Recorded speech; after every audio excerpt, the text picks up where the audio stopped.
வணக்கம் guys, இது வந்து ஜுக்கி DDL 7000A7 ஆஷ். இது வந்து நம்ம ஸ்கேன் பண்ணாலே உங்களுக்கு எல்லாமே தெரியும்.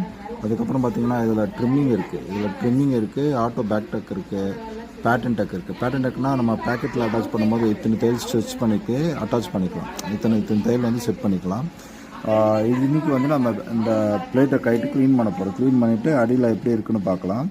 மிஷினில் எவ்வளோ டஸ்ட் இருந்தாலும் நம்ம கீழெல்லாம் கைட்டு க்ளீன் பண்ணணும். பக்காவாக இந்த இடம் எல்லாமே பக்காவாக க்ளீன் பண்ணணும். இந்த இடத்துல வந்து ட்ரிம்மரில் வந்து நூல் மாட்டிருக்கா அதெல்லாம் செக் பண்ணணும். ஜூம் பண்ண பாருங்கள். அதுக்கப்புறம் மிஷின் சாய்ச்சிட்டு அடியில் வந்து ஆயில் கண்டிஷன் மட்டும் செக் பண்ணிக்கலாம்.